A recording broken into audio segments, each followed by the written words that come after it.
So good evening students. Today we'll see the current affairs analysis dated from 10th December 2025. The first article related to the starting agenda of right to health. Right to health under which article? Fundamental rights. Article 21. So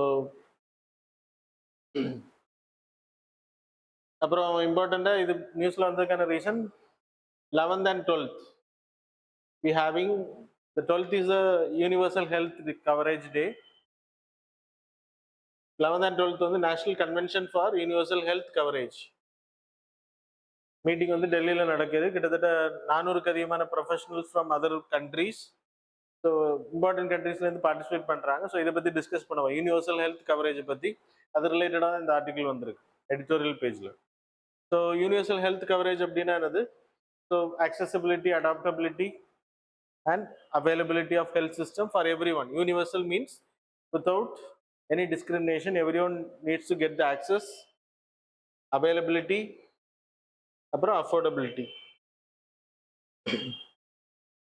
so irrespective of all, இந்தியாவை பொறுத்த வரைக்கும் நம்ம இன்னைக்கு spend பண்ணக்கூடியது 2 GDP. 2% of our GDP is spent for health. நம்ம national health policy of 2017 recommends for 2.5 spending. 2024க்குள்ளாடி நம்ம வந்து 2.5% வந்து ஸ்பெண்ட் பண்ணணும் அப்படின்ற டார்கெட். ஆனால் நம்ம அவ்வளோதான் பண்ணிட்டு இருக்கோம். So universal health coverage, this is accessing availability, affordability for ஹூம். என்னென்ன ட்ரீட்மெண்ட் அப்படின்னா ப்ரிவென்டிவ், கியூரேட்டிவ். ப்ரிவென்டிவ்ன்றது வேக்சினேஷன், கியூரேட்டிவ் அப்படின்றது லைக் நோய் வந்ததுக்கு பிறகு குணப்படுத்துறதுக்கான ஆக்சஸ் இருக்கணும். Plus palliative, like cancer patients who are terminally இல் அப்படின்னா லாஸ்ட் டேஸ்ல இருக்காங்க அப்படின்றப்போ, வயசானவங்க அவங்களுக்கு வந்து வலி அதிகமாக இருக்கும் நோய்கள்னால, அதுக்கு வந்து வலி இல்லாமல் ஒரு சின்ன கேர், சப்போர்ட்டிவ் கேர் கொடுக்கறதுக்கு பதிலாக பாலியேட்டிவ் கேர். ஸோ இதெல்லாமே வந்து கிடைக்கப்பெறணும் எல்லாருக்குமே அப்படின்றது. ஸோ ஆத்தர் என்ன சொல்றாருன்னா, there is a lot of problems in getting access to these things. So அதில் என்னென்ன ப்ராப்ளம்ஸ் அவர் மென்ஷன் பண்ணுறாருன்னா, privatisation is a big issue in India. Hospitals இப்போ நீங்கள் யூரோப் போன்ற கண்ட்ரீஸில் எடுத்துக்கிட்டீங்கன்னா ஹெல்த் சிஸ்டம்ஸ் எல்லாமே வந்து உங்களுக்கு public health systems, that is not privatisation. நமக்கு கவர்மெண்ட் ஸ்கூல்ஸ் இருக்கிற மாதிரி அங்கே வந்து ப்ரைவேட்டைசேஷனே இருக்காது. ஆனால் இந்தியாவை எடுத்துக்கிட்டா ப்ரைவேட் ஹாஸ்பிட்டல்ஸ் தான் அதிகமாக இருக்குது comparing to the government hospitals. So அது வந்து சொல்கிறாரு. அதுக்கு மெயினாக வந்து அஃபோர்டபிலிட்டி, அப்பல்லோ இப்படிப்பட்ட நிறைய பெரிய பெரிய ஹெல்த் கேர், கிம்ஸ், இந்த மாதிரி health care systems are there. அப்படின்றப்போ ப்ரைவேட் ஹாஸ்பிட்டல்ஸில் போய் இப்போ நீங்கள் 1 lakhக்கு வெளி இடத்துல பண்ணக்கூடிய ட்ரீட்மெண்ட், தட் கவர்மெண்ட் ஹாஸ்பிட்டலில் பண்ணக்கூடிய surgery, you need to spend more than 10 lakhs இந்த ப்ரைவேட் ஹாஸ்பிட்டல்ஸ். ஸோ தட்ஸ் இது வந்து poverty people, low income பீப்புளால affordability இருக்கா அப்படின்றது இங்கே கொஸ்டின் பண்ணுறாங்க. தென் accessibility எடுத்துக்கிட்டிங்கன்னா பெரிய பெரிய ஹாஸ்பிட்டல்ஸ் எங்கே தான் இருப்பாங்க? Tier 1 cities. இப்போ கிம்ஸ் ஹாஸ்பிட்டல் எடுத்துன்னா ட்ரிவாண்ட்ரம், நாகர்கோயில் இருக்கு. இங்கே உள்ள பீப்புள் அங்கே போகிறதுனால Tier 1 cities இருந்ததை இப்போ Tier 2 city கொண்டு வந்திருக்காங்க. But reason is lot of people are getting access, அதனால கொண்டு வந்திருக்கேன். மற்றபடி உங்களுக்கு அப்பல்லோ, பெரிய பெரிய ஹாஸ்பிட்டல்ஸ், காவேரி ஹாஸ்பிட்டல்ஸாக இருக்கட்டும், இந்த ஹாஸ்பிட்டல்ஸ் எல்லாமே எங்கே இருக்குன்னா urban சென்டர்ஸில், Tier 1 cities, Chennai, Bangalore, Delhi, Calcutta, இந்த மாதிரி பிளேசஸில் தான் இருக்கும்.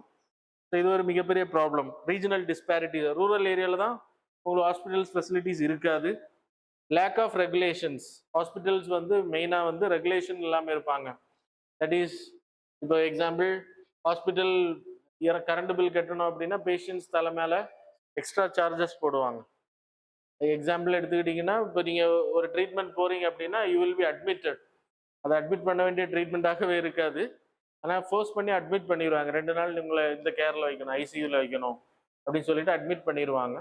ஸோ அது நார்மல் வார்டில் வச்சாலே போதும், ஐசியூவில் போட்டுருவாங்க, ஏன்னா பில் போடுறதுக்காக. அது மாதிரி சர்ஜரி இருக்காது, சில டெலிவரிக்கு சி செக்ஷன் பண்ணுவாங்க forced.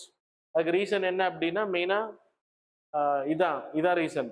So lack of regulation, இந்த ஹாஸ்பிட்டல்ஸ் எல்லாமே வந்து ப்ராப்பராக ரெகுலைஸ் பண்ணலை.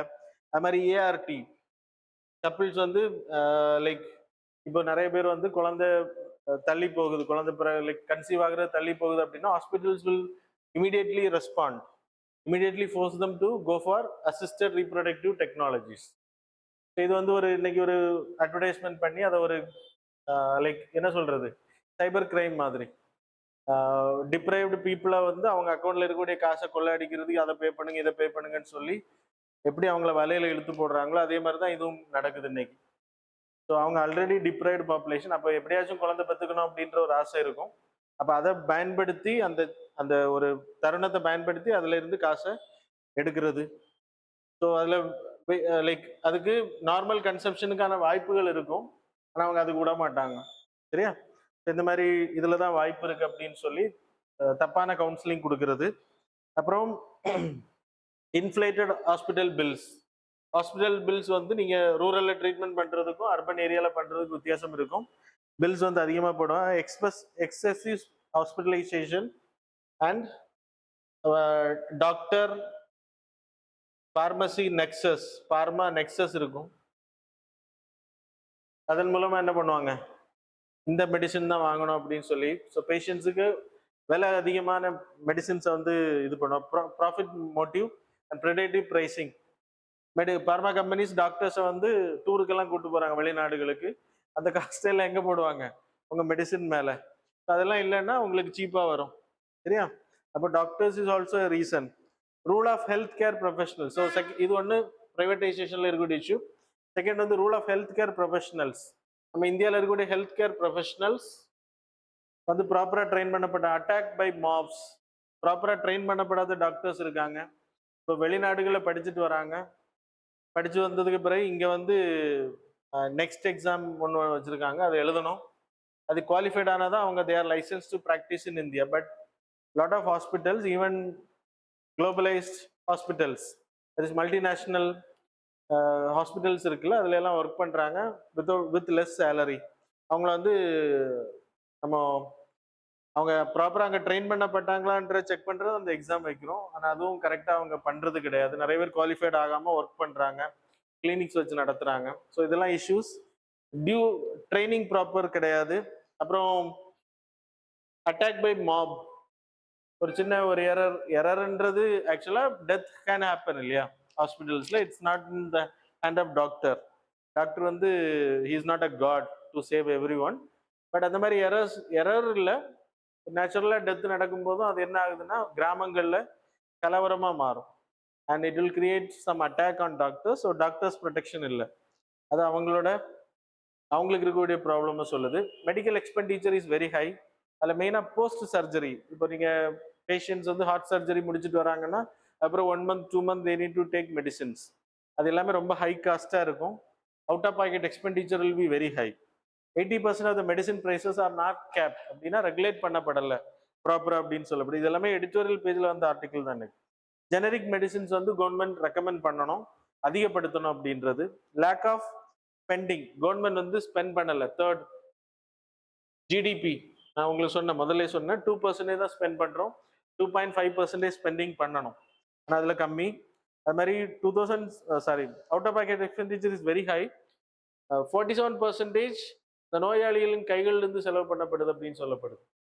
சரியா? ட்ரீட்மெண்ட்டுக்கு கவர்மெண்ட் ஸ்பெண்ட் பண்ணுறதை விட. So these are the thing. அப்புறம் discrimination in the sense of transgenders, SC ST. இப்போ நீங்கள் டிரான்ஸ்ஜெண்டர்ஸ் எல்லாம் இப்போ ஹை அர்பனைஸ்டு ஹாஸ்பிட்டல் போகிறாங்க, பெரிய பெரிய ஹாஸ்பிட்டல் போகிறாங்கன்னா அவங்கள எப்படி ட்ரீட் பண்ணுவாங்க, நெக்லெக்ட் பண்ணுவாங்க, வாசல்லே விரட்டி விட்டுருவாங்க. அது மாதிரி SC ST tribal population, they have money but they are going for like நல்ல பெரிய ஹாஸ்பிட்டல் போகிறாங்க அப்படின்றப்போ அவங்கள வந்து என்ட்ரன்ஸ்லேயே விட மாட்டாங்க. அந்த மாதிரி டிஸ்கிரிமினேஷன்ஸ் இருக்குது. அது மாதிரி டிரான்ஸ்ஜெண்டர்ஸுக்கு அவங்களுக்கு ஏற்ற மாதிரியான ட்ரீட்மெண்ட்ஸ் கொடுக்கணும், அது ஜெனரலைஸ் பண்ணப்படுது அப்படின்றது. ஸோ இதில் வே ஃபார்வர்டில் என்ன சொல்லியிருக்காங்க அப்படின்னா, அவர் ஆத்தர் என்ன ரெக்கமெண்ட் பண்ணுறாருன்னா, India should go for government hospitalisation. Government hospital வந்து அதிகப்படுத்தணும். Essential sectors, it's an essential sector. Education இது எல்லாமே ரொம்ப இம்பார்ட்டன்ட். அதில் கவர்மெண்ட் வந்து அதிகமாக ஸ்பெண்ட் பண்ணணும். ஜெனரிக் மெடிசின்ஸை வந்து அதிகப்படுத்தணும் அப்படின்னு சொல்லப்படுது. இன்னைக்கு டயபெட்டிஸ் கம்பல்சரி, இந்த மாதிரி நிறைய நோய்கள் வந்து மேண்டேட்ரி ஆயிருச்சு எல்லா வீடுகள்லையும். அப்போ அதுக்கான ஸ்பெண்டிங் வந்து அதிகமா இருக்கு. அப்போ கவர்மெண்ட் அந்த மாதிரியான ட்ரீட்மெண்ட்ஸ், அது மாதிரி கேன்சர் பேஷியன்ஸ், ஹார்ட் ப்ராப்ளம்ஸ், இதுக்கான மெடிசின்ஸ் எல்லாமே ஜெனரிக்கா கொண்டு வரணும். பெட்டர் ரெகுலேஷன் பண்ணணும். இந்த மாதிரி ஏஆர்டி லேப்ஸ் அன்ஆத்தரைஸ்ட்லாம் இருந்துச்சுன்னா அதெல்லாம் கேன்சல் பண்ணணும். அப்புறம் need to regulate community health care workers, Asha workers, like Asha workers we need to introduce more. இதுதான் ரெக்கமெண்டேஷன்ஸ்ல சொல்லப்படுது. The next article related to the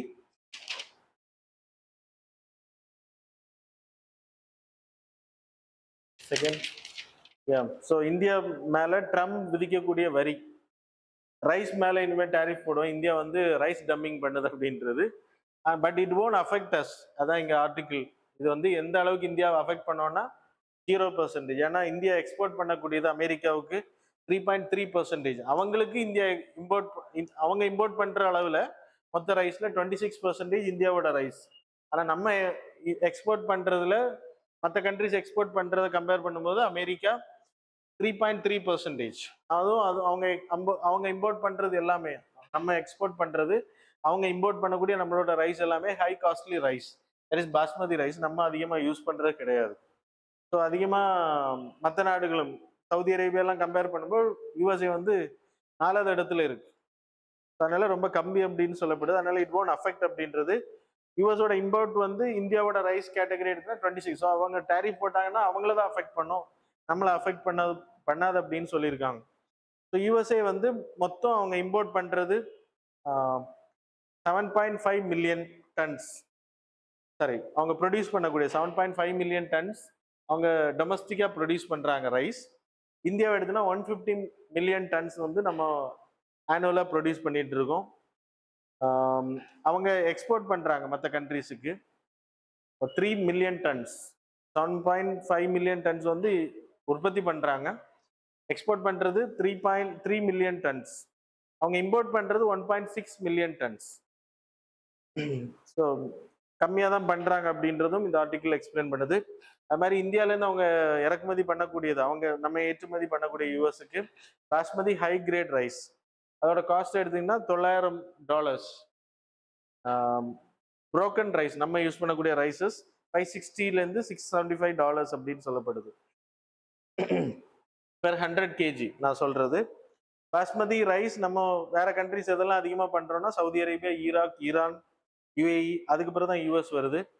US வந்து நம்ம கிட்ட இம்போர்ட் பண்ணக்கூடிய $300 மில்லியன் தான் இம்போர்ட் பண்றாங்க. நம்ம மொத்தமா எக்ஸ்போர்ட் பண்ணக்கூடியது $5944 மில்லியன்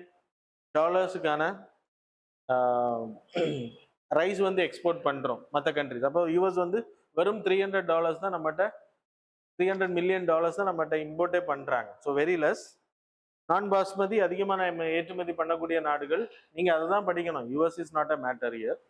எந்த கண்ட்ரிஸ்க்கெல்லாம் வெஸ்டர்ன் ஆப்பிரிக்கன் கண்ட்ரிஸுக்கு புரோக்கன் ரைஸ், நான் பாஸ்மதி ரைசஸ், நம்ம யூஸ் பண்ணக்கூடிய பாயில்டு ரைஸ், அதெல்லாம் ஏற்றுமதி பண்ணக்கூடிய நாடுகள் வந்து வெஸ்டர்ன் ஆப்பிரிக்கன் கண்ட்ரிஸ். அது மாதிரி ரைஸ் ப்ரொடக்ஷன் இன் இந்தியா தான் நமக்கு ரொம்ப இம்பார்ட்டன்ட்.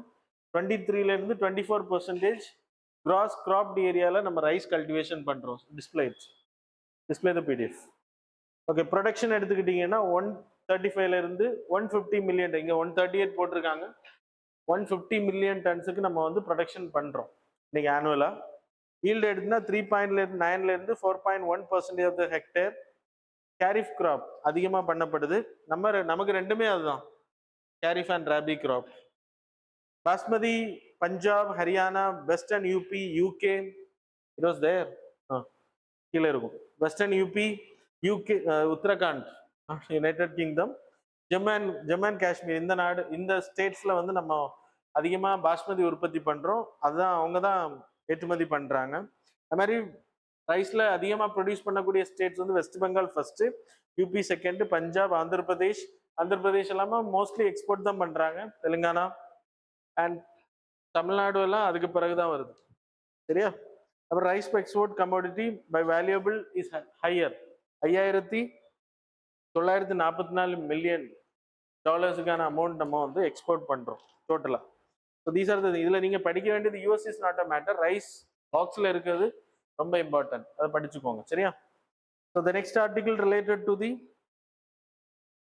டிசபிலிட்டி ஜஸ்டிஸ், இதுவும் ரொம்ப important article. Same like health, இதுவும் எடிட்டோரியல் பேஜ்ல வந்த ஆர்டிகிள் தான். Care as disability, dignified treatment கொடுக்கணும் அப்படின்னு சொல்லப்படுது. நம்ம டிசேபிள்ட் அப்படின்றவங்களே ஒரே விதமான one size fit for all approach பண்றோம்.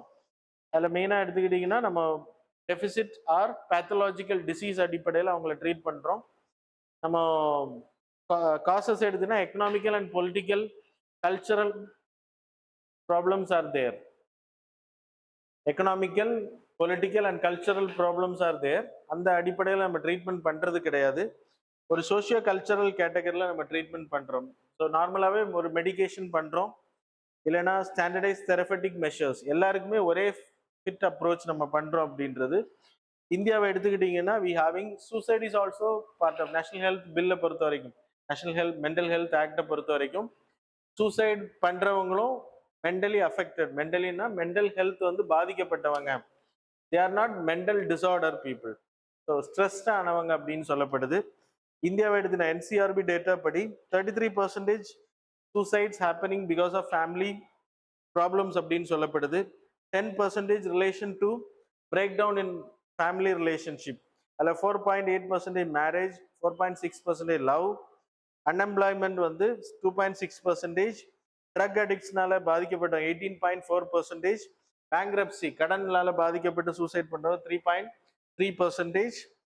இதுக்கு எல்லாத்துக்குமே நம்ம ஒன் சைஸ் ஃபிட் அப்ரோச் பண்ணுறோம். ஜெண்டரை எடுத்துக்கிட்டிங்கன்னா மென் வந்து அதிகம் சூசைட் பண்ணுறதுல 72.5%. உமன் எடுத்தீங்கன்னா 27.4%. 72 எங்க இருக்கு, 27 எங்க இருக்கு, சரியா? அது மாதிரி 18 to 30% வயசுல இருக்கிறவங்க, 18லேருந்து 30 வயசுல இருக்கிறவங்க 34.5% சூசைட் பண்றாங்க. 30லேருந்து 40 100% சூசைட்ல நான் சொல்றது. 30லேருந்து 45 ஏஜ்ல இருக்கவங்க 31.7%. ரெண்டே ஆட் பண்ணால 18லேருந்து 45 வரைக்கும் சூசைட் பண்றவங்களோட அளவு 66%. அப்போ வயசானவங்க சூசைட் பண்ணல, இளைஞர்கள் 66%, சரியா? So 2/3 of the population is going in to suicide அப்படின்றது. மொத்த சூசைட்ல 2/3 வந்து இளைஞர்களா இருக்காங்க. மென்டல் ஹெல்த் ரேஷியோ எடுத்துக்கிட்டீங்கன்னா இந்தியாவோட ஸ்டேட்டஸ் எடுத்தீங்கன்னா டபிள்யூஹெச்ஓட டேட்டா படி, இது வந்து சூசைடை பத்தி சொன்னேன், இப்போ நான் மென்டல் ஹெல்த்தை பத்தி சொல்றேன். மென்டல் ஹெல்த்ல டபிள்யூஹெச்ஓட டேட்டா படி 18% people in India affected by mental health அப்படின்னு சொல்லப்படுது. மென்டல் டிசார்டர்னு சொல்ல ஜெனரலா சொல்றாங்க. 1.3 ட்ரில்லியன் நம்ம இயர்லி ஸ்பெண்ட் பண்ண வேண்டியிருக்கும். ஏன்னா 2012-30 நம்ம ஸ்பெண்ட் பண்ணக்கூடிய அளவு வந்து அதிகமாகுது அப்படின்றாங்க. 10.6% adults suffer from mental disorders. இது டிசார்டர், சரியா? டிசார்டர்னா தே ஆர் அப்நார்மல் பீப்புள், சரியா? 15% அடல்ட் மென்டல் ஹெல்த் இஷ்யூஸ்னால பாதிக்கப்பட்டிருக்காங்க. தட் இஸ் ஸ்ட்ரெஸ், மன அழுத்தத்தினால பாதிக்கப்படுறது, அவங்களால தூங்க முடியலை, இந்த மாதிரி ப்ராப்ளம்ஸ். அர்பன் வந்து அதிகம் 13.5%. ரூரல் எடுத்துன்னா 6.9%. ஃபுல்லாக டேட்டாஸாக தான் இருக்கு. ட்ரீட்மெண்ட் கேப் வந்து அதிகம் அப்படின்னு சொல்லப்படுது. 70% to 92% people are not getting proper treatment. Treatment கிடைக்குதுன்னு சொல்லல, not getting treatment. Shortage of professionals, WHO data படி வேர்ல்டில் 3 சைக்காட்ரிஸ்ட் இருக்கணுமா 1,00,000 பாப்புலேஷனுக்கு. இந்தியாவை எடுத்துன்னா 0. முக்கால் தான் இருக்காங்க, சரியா? 0.75% 75 தான் இருக்காங்க 1 lakh டாக்டர்ஸ் 1 lakh பாப்புலேஷனுக்கு. சேலஞ்சஸ் எடுத்தீங்கன்னா நமக்கு இருக்கக்கூடிய சோஷியோ கல்ச்சரல் பிலீஃப், ஒருத்தர் மென்டலி அஃபெக்ட் ஆனாங்கன்னா அவங்கள ட்ரீட் பண்ணணும், ஆனால் ப்ராப்பர் ட்ரீட் பண்ண மாட்டாங்க. ட்ரீட் பண்ணாமல் விடும்போது இன்னும் அவங்க ஸ்ட்ரெஸ் அதிகமாகி இன்னும் அவங்க அது அஃபெக்ட் ஆகிறதுக்கான வாய்ப்பு இருக்கு.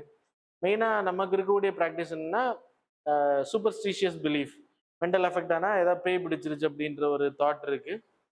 அதை வச்சு தான் முதல்ல நம்ம என்ன பண்றோம், அடிச்சு டார்ச்சர் பண்றது, மந்திரவாதிகள்கிட்ட கொண்டு விடுறது, இதெல்லாமே நடந்துட்டு இருக்கு. இன்விசிபிள் நேச்சர் நிறைய பேருக்கு வெளியில தெரியாது.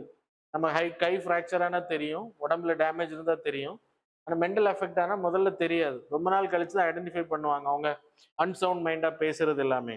No clear biomarker, 80% treatment gap. நான் ஏற்கனவே சொன்னேன், பட்ஜெட் வந்து 0.06% தான் மென்டல் ஹெல்த்துக்கு நம்ம ஒதுக்குறோம் அப்படின்னு சொல்லப்படுது. இன்ஃப்ராஸ்ட்ரக்சர் கிடையாது, ஹாஸ்பிட்டல்ஸ் ப்ராப்பராக கிடையாது, அப்புறம் போயிட்டு சங்கிலியில கட்டி போடுறது, இந்த மாதிரியான இஷ்யூஸ்.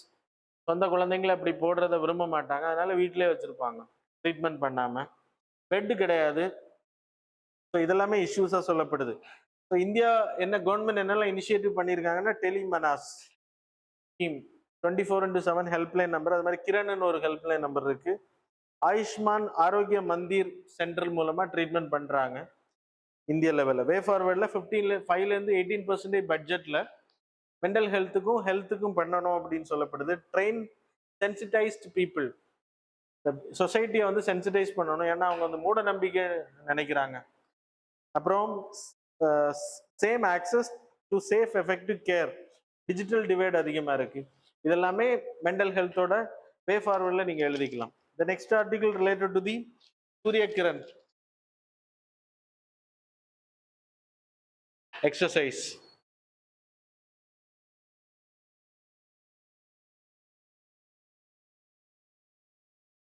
ஓகே, சூரியகரன் எக்ஸசைஸ் வந்து நேபாளுக்கு இந்தியாவுக்குமான மிலிட்ரி எக்ஸசைஸ் நம்ம பண்ணுறோம். ஸோ அது மட்டும் பார்த்தா போதும். அப்புறம் பக்கத்தில் இருக்கக்கூடிய நாடுகள் யார் யார் கூட நம்ம மிலிட்ரி எக்ஸசைஸ் பண்ணோம், என்னென்ன எக்ஸசைஸ் பண்ணுறோன்றதை படிச்சுக்கோங்க. The next article related to the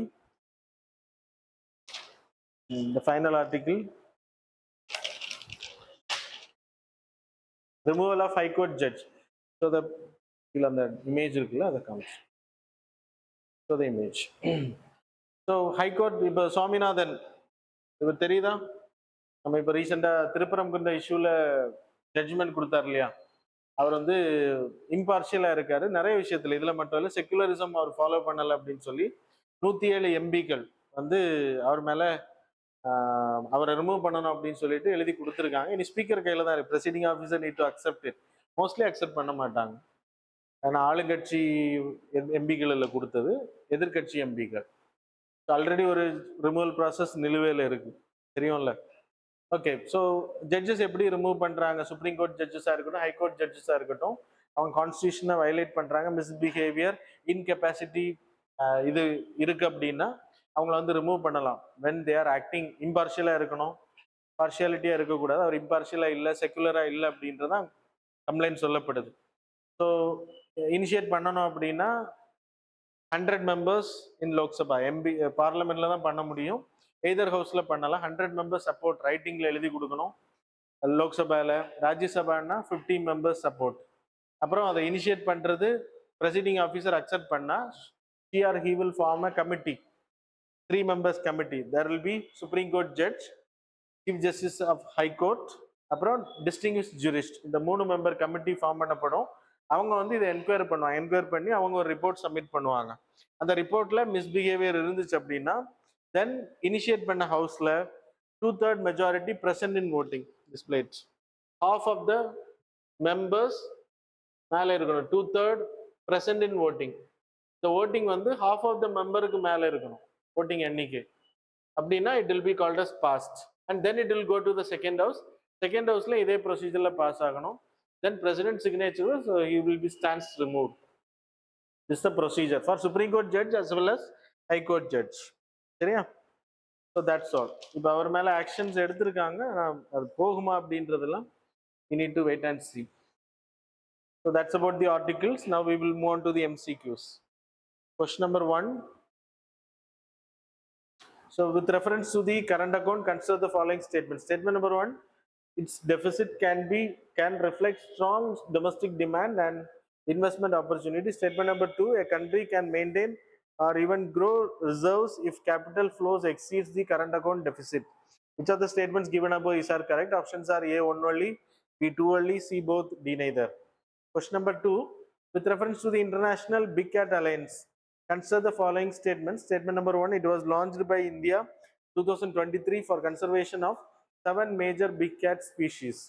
Statement number 2, only big cat range countries are eligible to become members of the alliance. Statement number 3, Secretariat of IBCA is located in New Delhi. How many of these statements given above is are correct? Options are A, only 1, B, only 2, C, all the 3, D, none of the above. Question number 3. So with reference to the private members bill in Indian Parliament, consider the following statement. Statement number 1, a private member bill is a proposal introduced by MPs who are not ministers. Statement number 2, the purpose of the private members bill is to draw government's attention to issues that require legislation. Statement number 3, a private member's bill can be introduced only with the prior approval of the president. Which of the statements given above is correct? Options are A, 1 and 2 only, B 2 and 3 only, C 1 and 3 only, D 1, 2 and 3 only. Question number 4. National Intelligence Grid. NatGrid functions as a real-time intelligence and data access platform under which ministry? Options are A, Ministry of Electronics and Information Technology, Ministry of Defense B, C option, Prime Minister's Office, PMO, D option, Ministry of Home Affairs. Question number 5, the term Goldilocks economy is best used to describe which of the following economic condition? Options are A, an economy with high growth, high inflation and rising interest rates. B option, an economy with moderate growth, low inflation and stable interest rates. C option, an economy experiencing deflation but maintaining high employment. Option D, an economy undergoing rapid technology disruption with stagnant wages. So that's all. Now we will see the answers for the previous. Question number 1 answer is B. Question number 2 answer is B. Question number 3 answer is A. Question number 4 answer is B. Question number 5 answer is A. So that's all about the current affairs and MCQ. Thanks a lot for joining with us.